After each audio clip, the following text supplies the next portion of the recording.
My beloved brothers and sisters, one of the favors of Allah subhanahu wa ta'ala upon us is the fact that we can repent, seek forgiveness. የተወደዳችሁ ወንድሞቼና እህቶቼ የአላህ ሱብሓነሁ ወተዓላ ታላላቅ ጸጋዎች አንዱ ሁልጊዜም ወደ አላህ ተጸጽተን በመመለስ ምህረቱንና ውዴታውን ማግኘት መቻላችን ነው። ሕይወታችንንና ልማዶቻችንን በቋሚነት ወደ መልካም ከገየርን አላህ ቀደም ሲል የሰራነውን መጥፎ ሥራ በመለወጥ በመልካምነቶች ሚዛን ላይ በቀናው በኩል ይመዘግብልናል። ይህ ማለት ቀደም ሲል መጥፎ ሥራዎችን ሰርታችሁ ከሆነ ከአላህ ምህረትን ከመለመን በተጨማሪ ያንን መጥፎ ሥራ ለአላህ ብላችሁ ሙሉ በሙሉ የተዋችሁት እንደሆነ በአላህ ላይ ካላችሁ ጥልቅ እምነትና ዝምድና ውጪ ማንም ሊያዋችሁ በማይችልበት ሁኔታ አላህ ይህንን እጅግ ይወደዋል። አላህ ባሪያው ለረጅም ጊዜ ኃጢአት ሰርቶ ቆይቶ በመጨረሻ ንስሐ ገብቶ ሲመለስ ያንን እጅግ ይወደዋል። ምክንያቱም ያንን ያደረገው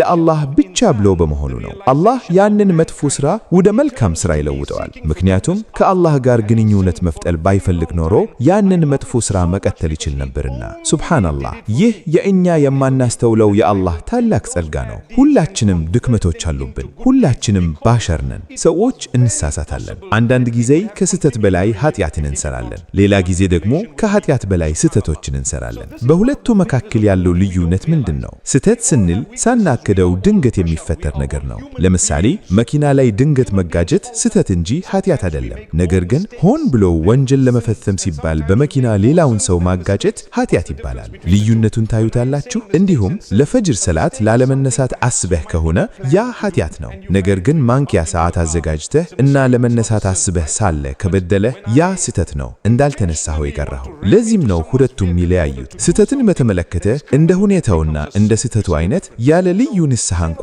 አላህ ሊምረን ይችላል። አስተኛ ኃጢአቶች አላህ ሱብሓነሁ ወተዓላ ዘንድ የሚሰረዙት እኛ ምህረት ሳንጠይቅም ጭምር ነው። መልካም ሥራ ስትሰራ መጥፎው ሥራ በራሱ ጊዜ ይጠፋል። ሐዲስ እንደሚያስተምረው ውዱእ በሚያደርጉበት ጊዜ ከውዱእ ውሃ ጋር ጠብጣዎች ሲወርዱ ኃጢአቶችም አብረው ይወርዳሉ። ይህ የነቢዩ ሰለላሁ ዐለይሂ ወሰለም ሐዲስ ነው። ስለዚህ ይህ ሁሉ የአላህ ጸጋ መሆኑን መገንዘብ እጅግ አስፈላጊ ነው። አላህ ባይኖር ኖሮ ይቅርታ ጠይቅም አልጠይቅ ለሠራኸው ኃጢአት ሁሉ በቀጥታ ቅጣት ይደርስብህ ነበር ብሎ ማሰብ ይገባል። አሁን ግን አንዳንድ ሰዎች ስለ ሽርክ በአላህ አምልኮ ውስጥ አጋርን ማበጀት በተመለከተ የተሳሳተ ግንዛቤ አላቸው። አንድ ሰው በሽርክ ላይ ሆኖ ከሞተ ትልቅ አደጋ አለ። ምክንያቱም አላህ አስጠንቅቋልና። አላህ እንዲህ ይላል፣ አላህ ከእርሱ ጋር ማጋራትን ሽርክን አይምርም፣ ከዚህ ውጪ ያለውን ግን ለሻው ሰው ይምራ።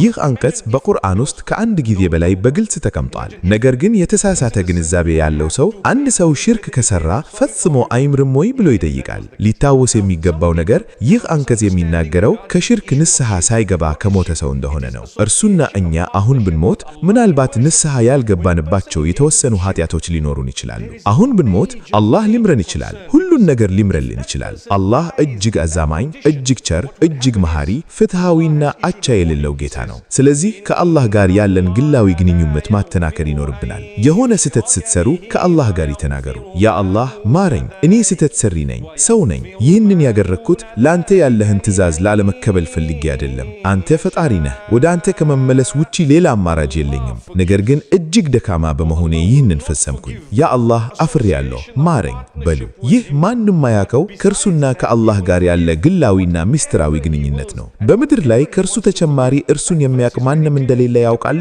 እንዲያውም ከዚህ በላይ አላህ ከራሱ በላይ እርሱን ያውቀዋል። ስለዚህ ከአላህ መሪሃንብ ልምኑ፣ እርሱ ይመራችኋል። አንድ ሰው በሽርክ ላይ ሆኖ ከሞተና ከሱ ንስሐ ካልገባ አላህ ይህንን አይነት ኃጢአትን ይቅር ይለዋል ወይ የሚል ጥያቄ ይነሳል። አላህ የገለጸውን ማንበብ ብቻ እንጂ ሌላ ማለት የምንችለው ነገር የለም። ነገር ግን ጥሩ ዜና እኛና እርሱ በሕይወት አለን። አላህ አወከና ሳይናወቀው ለሰራናቸው ኃጢአቶች ይቅር ይበለን። አላሁም ሆን ብሎ ከሽርክ ሆን ብሎ አጋርን ከማበጀት ኃጢአት በክተልና ሳላውቀው ከፈጸምኩት ስህተትም በምህረትህ እንድትጠብቀኝ ይለምንሃለሁ። አላሁ አክበር። አላህ ይምረን። አላህ ሱብሓነሁ ወተዓላ እንዲህ ይለናል፣ በሕይወት እስካላችሁ ድረስ እየተነፈሳችሁና አእምሮአችሁ በሥራ ላይ እስካለ ድረስ ምህረትን መለመን ትችላላችሁ። አላህም ምህረት ስትለምኑ እጅግ ደስ ይለዋል ይላል። ለምን አላህ ይደሰተዋል? አላህ እኮ እኛን አያስፈልገውም። ነገር ግን ለምን ለምን እንደሚደስት ያብራራ ሐዲስ አለ።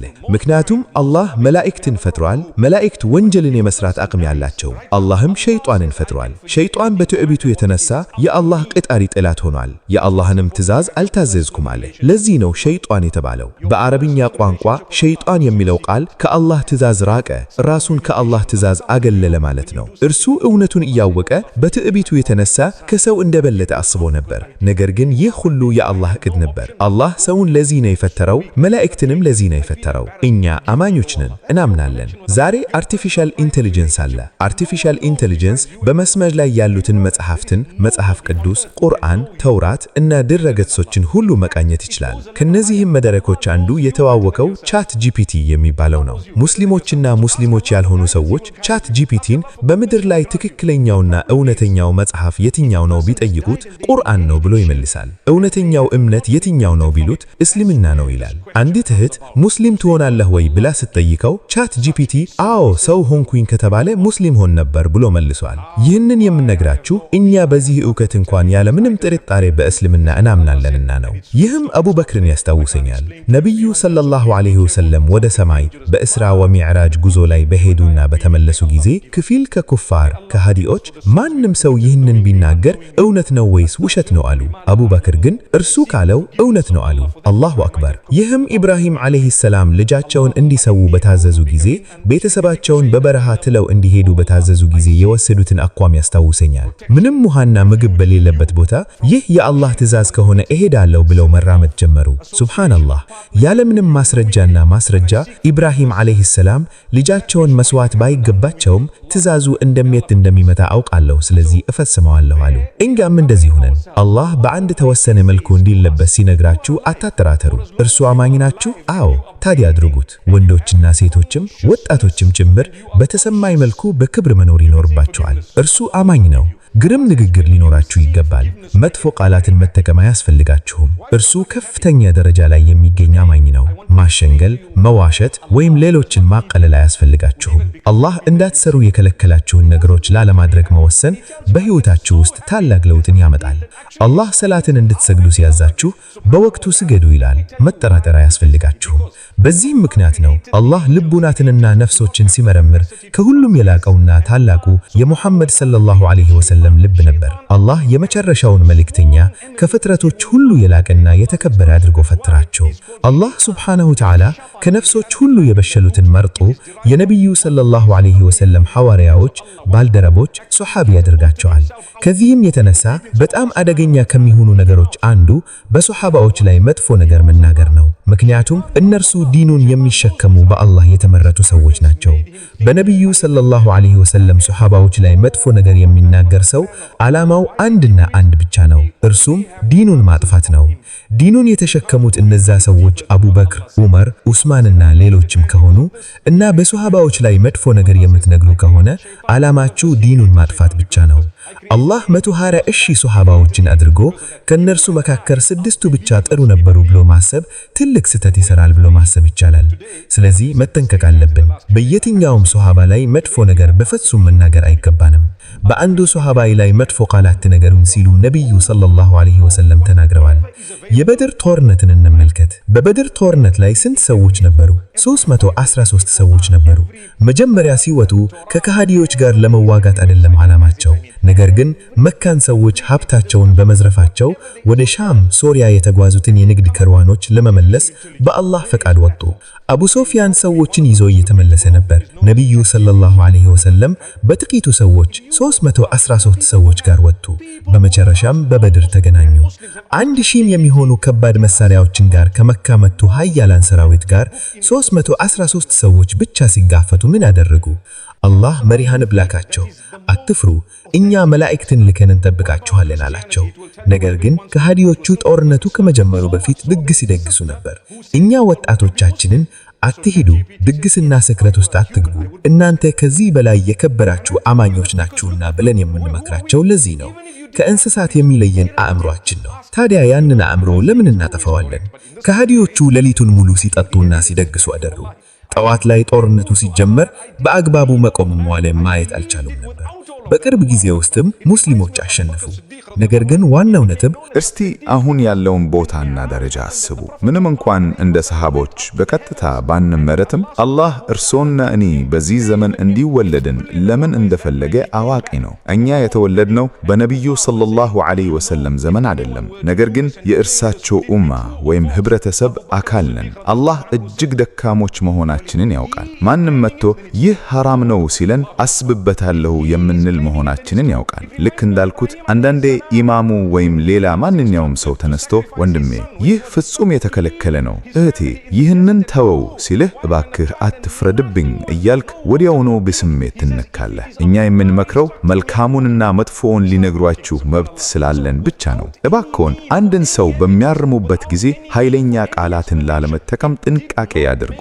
በሚያምርና በተሻለ መንገድ አርሙ። ለአንድ ሰው ወንድሜ ለምን ሶላት አትሰግድም ብለው ከመንቀፍ ይልቅ ወንድሜ ማሻአላህ ሁላችንም በሶላታችን ላይ ማስተካከል ያለብን ነገሮች አሉን። ኢንሻአላህ እኔም አንተም በተሻለ ሁኔታ እንድንሳገዝ እንተጋገዝ ማለት ይገባል። ጥበብ ማለት ይህ ነው። ሰውን ስታቃልል ወደ አንተ አይመጣም። አንድ ሲጋራ የሚያጨስ ሰው ባዩ ጊዜ ወንድሜ አላህ በብዙ መልኩ አክብሮሃል፣ ለእርሶም ለእኔ እጸልያለሁ ብለው በመልካም ሁኔታ ማነጋገር ይገባል። በቅርቡ አንድ ሰው ካሁን በኋላ ሲጋራ አላጨስም ብሎኛል። እኔም ማሻአላህ ይህ ትልቅ ድል ነው አልኩት። ለ15 ዓመታት ሲጋራ የሚያጨስ ነበረ ሰው አሁን ማቆሙ አስደሳች ነው። ነገር ግን ከጥቂት ደቂቃዎች በኋላ ቪፕ አውጥቶ ሲያጨስ አየሁት። እኔም በልቤ ለጊዜው ዝም እንዳልል ተሻለ ነው፣ አላህ ሁሉንም አዋቂ ነው አልኩ። ስለዚህ ዋናው ነጥብ አንድን ሰው ማረም ሲፈልጉ በሚያምርና በጥበብ የተሞላ መንገድ ያድርጉት። ሰሃቦች እንዳልኩት ከኛ የተለዩ ነበሩ። ምክንያቱም አላህ እኛ በነሱ ቦታ ብንሆን ኖሮ ትዕዛዙን በቀላሉ ባንቀበልም ነበር። አልኮል ወይም መጠጥ ሲከለከል የመዲና ሰዎች እውነት ነው ወይስ ውሸት ብለው አልጠየቁም። ይልቅስ የነበራቸውን ሁሉ ወዲያውኑ አፈሰሱት። ዛሬ ግን ሰዎች እኔ ይህ ንብረት አለኝ፣ ከዚህ ጉዳት የምወጣበት ሐላል መንገድ አለ ወይ እያሉ ይጠይቃሉ። እውነቱን ለመናገር ዛሬ የምንናገረው በዚህ መልኩ ነው። ነገር ግን እነዚያ ሰዎች ያንን ከፍተኛ ደረጃ አገኙ፣ ምክንያቱም አላህ መርጧቸዋልና። እስከ ዛሬ ድረስ አቡበክርን ረዲየላሁ ዐንሁ የማይወድ ሰው አላየሁም። እኔ ብቻ ሳይሆን ሁላችንም እንወደዋለን። ማንም ሰው ስለ እርሳቸው መጥፎ ነገር ሲናገር የሚያዋርደው ራሱን እንጂ እርሳቸውን አይደለም። ልክ እንደ ነብዩ ሰለላሁ ዐለይሂ ወሰለም ነው። ማንም ሰው ስለ እርሳቸው መጥፎ ቃል ቢናገር አላህ ክብርን ጠብቆለታል። የሙሐመድ ሰለላሁ ዐለይሂ ወሰለምን ክብር ማጥፋት ፍጹም የማይቻል ነው። አላህ በቁርአን ውስጥ እንዲህ ይላል፣ እኛ ከፌደተኞችና ከቀለዶች ጠብቀነዋል። በሌላ አንቀጽ ደግሞ ነብዩ ሰለላሁ ዐለይሂ ወሰለም መጥፎ ነገር እንዳይደርስባቸው ሰዎች ይጠብቋቸው ነበር። ታዲያ ዋናው ነጥብ የአላህን ጸጋ መመልከት ነው። አላህ ወደ እርሱ እንድንመለስ ተጸጽተን ይቅርታ እንድንጠይቅ እና ሕይወታችንን እንድንቀይር ይነግረናል።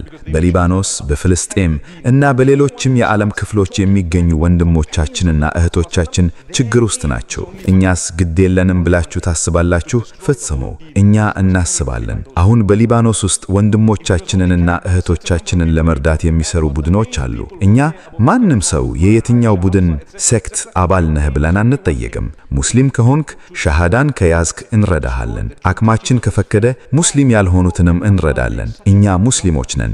ሰዎች በእኛ ማንነትና አቋም ተመልክተው ወደ አላህ ዲን እንዲመጡ እንፈልጋለን። በአስተናንጃ ቡድን ብቻችሁን መኖር አትችሉም። ከሌሎች የኡማው አካላት ጋር መተባበር ይኖርባችኋል። አላህ የከሃዲዎችን አቋም ሲናገር እርስ በርስ እንደሚደጋገፉ ይገልጻል። እኛም እርስ በርሳችን ካልተደጋገፍን በምድር ላይ ሁከት ይፈጠራል። ዛሬም ያንን ሁከት እያየን ነው። ጠላቶቻችን እኛን ትንንሽ ቡድኖች አድርጎ በመክፈል ተሳክቶላቸዋል። እያንዳንዱ ቡድን እኔ ብቻ ትክክለኛው መንገድ ላይ ነኝና ሌሎች ደግሞ ወደ ጀሃነም ይሄዳሉ ብሎ ያስባል። ስለዚህ የምህረት ጥያቄዎችን ጠይቁ። ጥሩ ልብ ይኖራችሁ። ሰዎችን መውደድን ተማሩ። ልዩነቶች መኖራቸው የማይቀር ነው። አላህ ልዩ ልዩ አድርጎ ፈጥሮናል። የአይምሮ አቅማችንና የአስተሳሰብ መንገዳችን ልዩ ነው። ከሰዎች ጋር በመስተጋበር ስንፈጥር አስቸጋሪ ሰዎችን ልናጋጥም እንችላለን። ነገር ግን ከነሱ ጋር በሰላም መኖርን መማር አለብን። እስልምና ዘረኝነትን አጥብቆ ይቃወማል። ሰዎች በእስልምና ውስጥ ዘረኝነት ስለሌለ ወደ እርሷ ይገባሉ። ከእርሶ የተለየ መልክ ያላቸው፣ ከእርሶ ድሃ የሆኑ ወይም ከሌላ የዓለም ክፍል የመጡ ሰዎችን መውደድን ተማሩ። ይህ እውነተኛው እስልምና ነው። አላህ ሱብሓነሁ ወተዓላ ይማረን። እኛ የአላህን አምባሳደሮች ነን። በምስራቅ እስያ፣ በአፍሪካ፣ በመካከለኛው ምስራቅና በሌሎችም የዓለም ክፍሎች እርዳታ እንድናደርግ ቀጥለናልና ወደፊትም እንቀጥላለን። አላህ ይዋፍቀን። ወንድሞቼና እህቶቼ፣ አላህ ሶላትን ስገዱ ሲለን ሰማን ተአዘን ልንል ይገባል። ሸይጣን በጆሮአችን ውስጥ ጉትጉታ እያደረገ አትጨነቁ አላህ መሐሪ ነው እያለ ያሳስታል። ስለዚህ ከሐራም ለመጠበቅ እና መልካም ሥራዎችን ለመስራት ራሳችንን መግፋት አለብን። ሰውነታችን ለአንድ ነገር ከለመደው ያለ ጥረት ያንን ነገር ማከናወን ይጀምራል። ለምሳሌ ጂም መሄድ። ስለዚህ ለሶላት ራሳችንን ማለማመድ አለብን። ለ40 ቀናት ያለማቋረጥ ጀማዓ ስገዱ። ከዚያም በራሱ ጊዜ ለማድ ሆናችሁ ያለ ሶላት መቆየት አትችሉም። ለአላህ ስትሉ ራሳችሁን አስገድዱ። አላህ ወደ እርሱ ለሚመጣ ሰው በበለጠ ፍጥነት ይመጣል። ድክ ወንድሞችና እህቶቼ፣ መልካም ጓደኞችን ይዙ። ጥሩ ጓደኛ ካላችሁ ወደ መልካም ነገር ታድጋላችሁ። መጥፎ ጓደኛ ካላችሁ ደግሞ ከነሱ የባባሰ ሁኔታ ውስጥ ትገባላችሁ። ወላጆችም ልጆቻቸው ከማን ጋር እንደሚውሉ እንዲያረጋግጡ እናሳስባለን። የሌሎች ልጆች ወደ ቤት መምጣት እንዲተዋወቁ አድርጉ። ስሊፕ ኦቨር ልማድ ግን አደገኛ ስለሆነ ፈጽሞ አታድርጉ። በመጨረሻም በአላህ እዝረት ተስፋ አትቁረጡ። አላህ እጅግ አዛኝና መሐሪ ነው። አላህ እርሶ በሚያስቡት መልኩ እያዛችሁ። አላህ ሁላችንን የዚህ ዓለምና የምድር ዓለም መልካሙን ነገር ይዋፍቀን፣ እርስ በርስ እንድንተጋገዝም ያደርገን። አላህ ሱብሓነሁ ወተዓላ መልካሙን ሁሉ ይስጠን። Believers are merciful towards one another. So show that mercy and Allah Almighty will show you mercy. May Allah bless you all. أقول قولي هذا.